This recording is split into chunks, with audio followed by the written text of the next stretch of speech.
Hi everyone, today we are going to take a look at the song Chester. This is an old patriotic tune. You may have heard it before, and if not, this would be a neat time to learn this tune. It would be perfect to play for Memorial Day or the 4th of July. So those are two events coming up when you could play this tune. So let's take a look at it. The first thing that I'll do is show you each instruments part so you can take a screenshot if you don't have access to the music in the Google Classroom. So this is for violins. Let's see, this is for violas. And this is for cello and bass. So there's a couple of things in this piece of music that are challenging, and we'll make sure to take a look at those as we go along.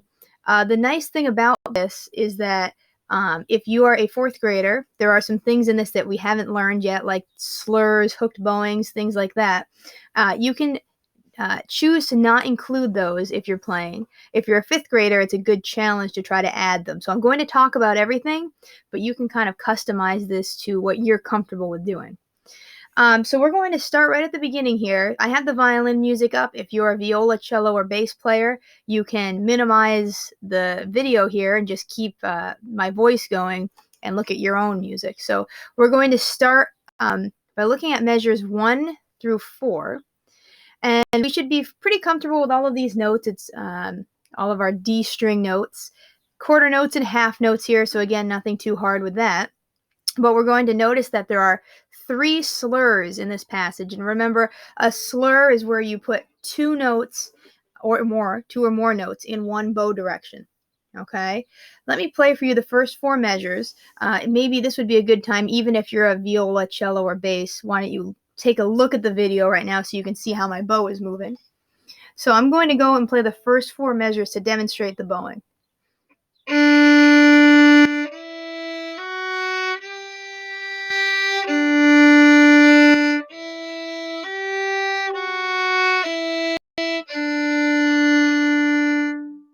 Okay, if you didn't feel comfortable with the slurs, it would look and sound like this.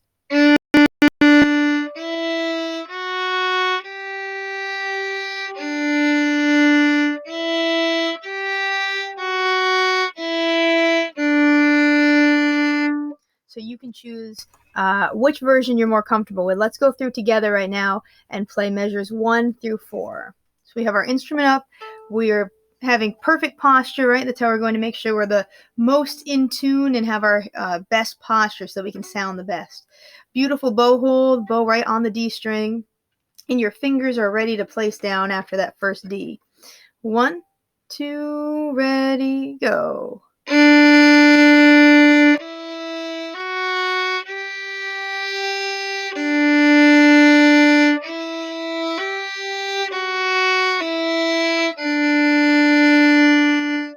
Awesome. Now, if you were following the bowings, if you were doing the slurs, you'll see that at the end of measure 4, there is a retake. So we'd have to pick our bow up, bring it back to the frog so that we're ready to do the next down bow for the D.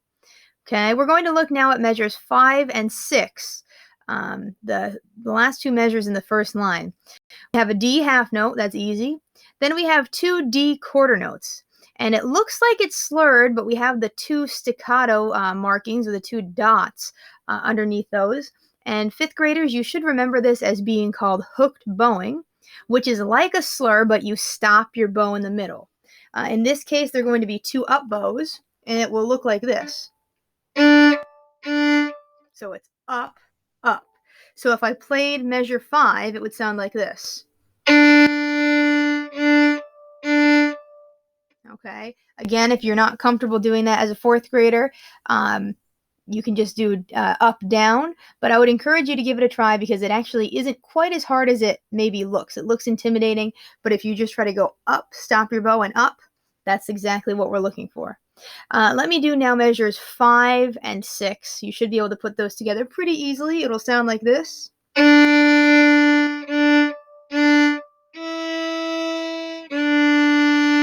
Go ahead and give that a try with me. 1, 2, ready, go.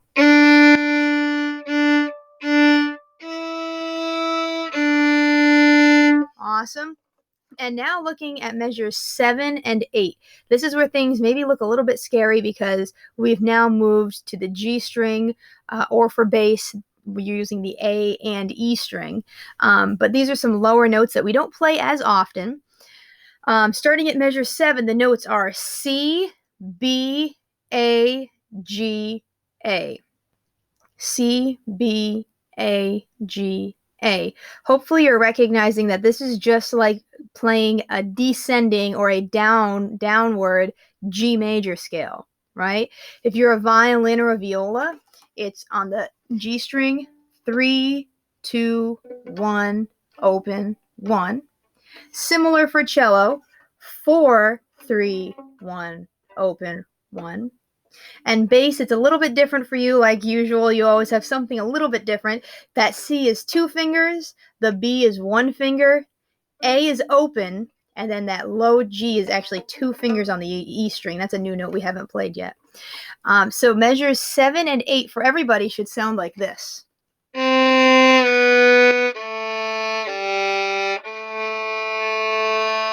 and again, there are slurs in there.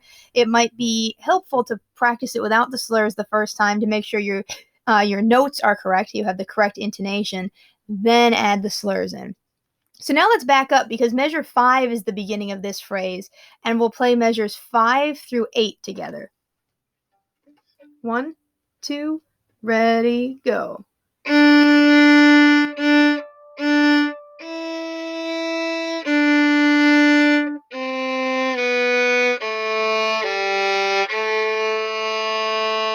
Good, and again we'd have another retake, and now we're at measure 9.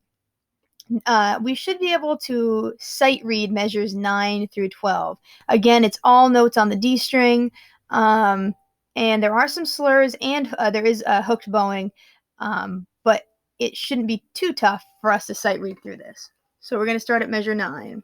1, 2, ready, go.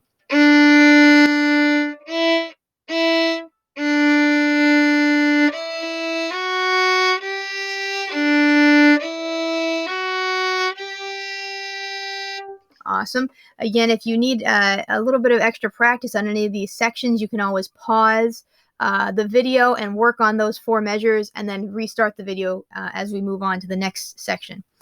So we're on our last group of 4 measures here, and you can see this is a combination of G and D string notes. And if you take a look, starting at measure 13, this really is a backwards G major scale. We play G, F sharp, E, D, C, B, A. We just don't play the final G. So all of those notes are descending and they just keep going in order. G, F sharp, E, D, C, B, A. Then back up to D. So let's play measures 13 and 14 together. Maybe the first time I'll do it without the slurs, and the second time I'll do it with the slurs. So here's measure 13. 1, 2, here we go.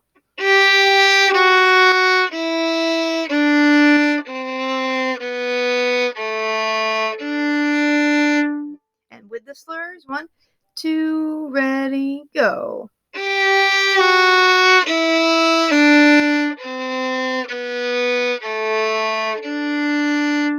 And finishing it up here, again, these are some of those lower notes that we've been practicing in this tune. G, C, B,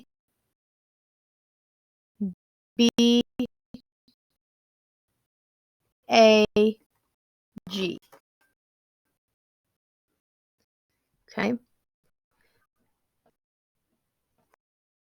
All right. Here we go.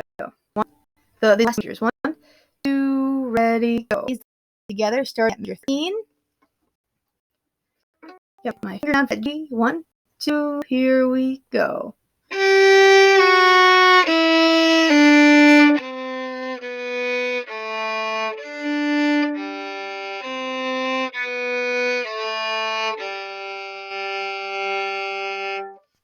Awesome. So we're going to go all the way through this now. A couple of things we should point out before we play the whole thing. In between each phrase, in between each group of 4, we have a retake, and we have actually plenty of time for that retake because it always happens over a half rest, a 2-beat rest. So we're going to remember those retakes.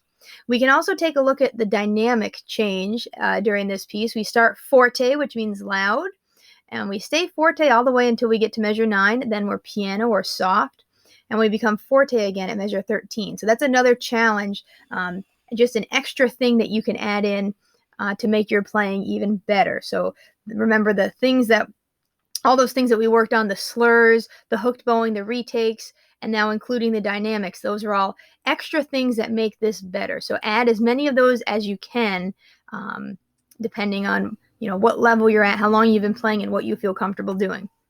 So I'm going to start at the beginning. We're going to go all the way through this. 1, 2, ready, go.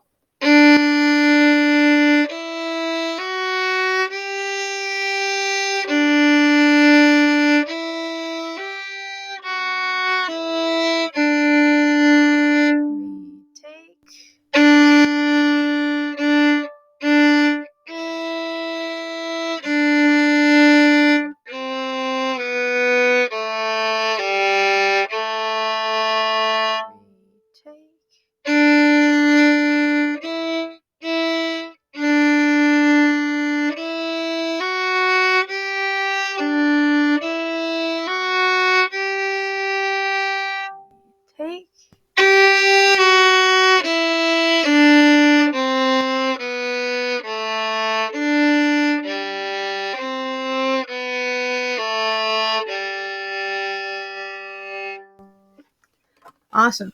So I hope you enjoyed learning this piece. Again, the music is available on the Google Classroom in this Google slide, and I would love to see a recording or a video of you playing this.